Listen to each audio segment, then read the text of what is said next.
So, attempt number 4. I'm sorry, this is taking me forever. It's dustbin day, and I'm having sneezing fits because of the weather. I don't know. It's just we're not getting the rainy storms that we're supposed to be getting. We're just getting the edge of it, and it's making me sneeze. So this is a journal I made yesterday using the Hydrangea kit, which is a paper kit I made in 2024. But I've never had a chance to print it off and play with it. So that's exactly what I've done now with one of my blank journals. The base of the journal is the same as the last few I've done, which has a thin spine. And before I unwrap it, I'm going to show you, because I've tried something different, and I thought, I know, I'll make props. So you get your spine in the middle of your book, and you've got like 4 fins sticking up, and normally this, and it looks like this. So you have that, but there's like however many you've decided to make, and there's a gap in between each one. So normally you'd take your pattern paper, fold it in half, and stick it over like that to make yourself a page with a bendy spine. And I thought, well, I wonder how I can get more pages in without putting a signature. So I took another pattern piece of paper, and in the centre, cut to size. So like on the journal, it's 11.5. The depth of the spine, down again, 11.5. Except I didn't cut that side off because there was a bit of excess. And what I've done with those is I've folded them under, but I'll show you that in there. So it makes 3 pockets. So I've got my fancy paper, and you think, oh, yeah, so you've got your pages on each side like that, but you've still got the spine in the middle.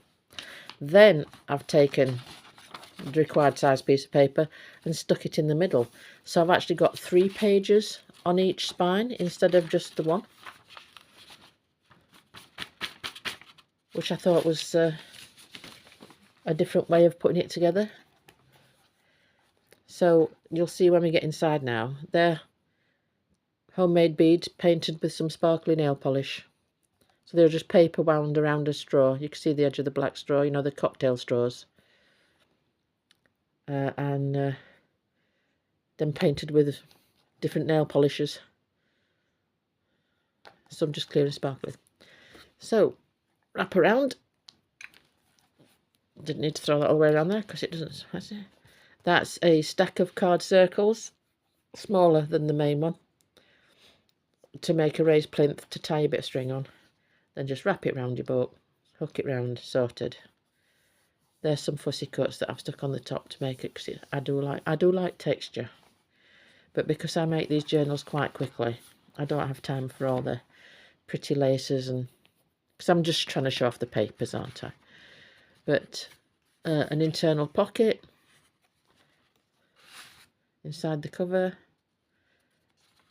and random bits of card that I'm making into tags and journal cards. So I've just got all my little random odd green bits that I'd got. And that's a minty bluey green, I know, but it's still there. That's the... Now I said I cut the pages 11.5 vent. I don't know why I call it a vent instead of a spine. 11.5, then there was a bit left over, so I've just folded it over and glued it down the edges to make a pocket.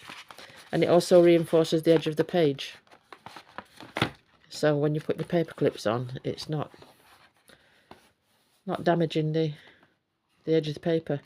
I printed these with fussy cuts, and I've printed them on sticker paper so that I could just cut it out. And same with that, they're just offcuts of bits that are on sticker paper. And then in the middle, like I said, I've got an A4 pattern paper, or a made to measure pattern paper, that's glued over the central spine to make a page on either side. And then I put a piece of lined paper in the middle, as you normally would, to make the page on the spine. Fins. It's a fin spine, isn't it? That's what they call it. It'll stick in my head one day. And then just some more fussy cuts to make little interesting bits and pieces on. I'm trying to do this before I start sneezing again. Oh, the dustbin men turn up. So you've still got your space in the middle for building pockets and waterfalls and flip-flap bits. But you've actually got 3 pages as well.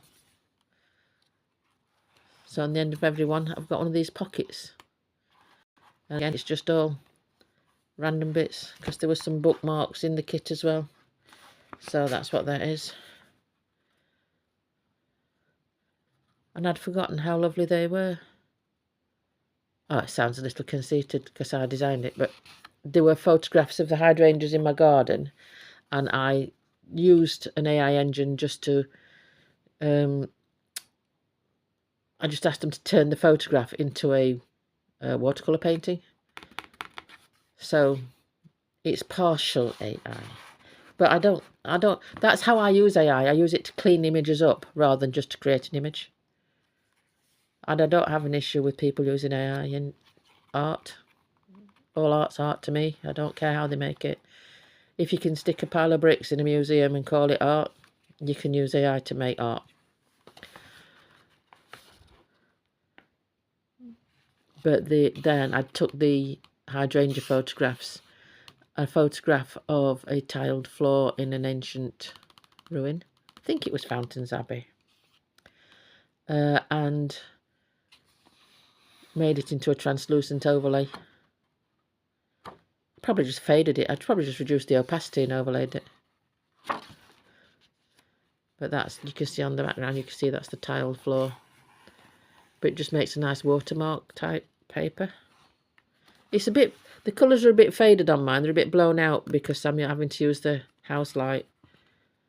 But there's some lovely old tiles in there.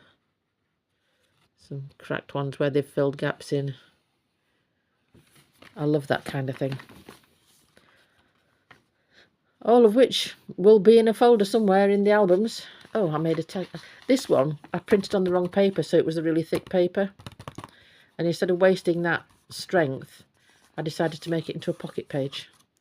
So it's still got writing on both sides, but then I made a tag in the middle and just topped it off with some of the hydrangeas. And cut a fancy edge around it. And then on the back, another little pocket that for some reason, oh, it has. I'll put that in front of it. I was going to say there was nothing in that pocket. There is. More journal cards. And I would probably put line paper on the back of those. But I'm trying to use up some of my card stash. So, I don't have no idea what I'm going to do with these journals. I might just give them away to somebody. I'll have to decide because I can't keep them all. I just like making them. And then it just fastens shut like that.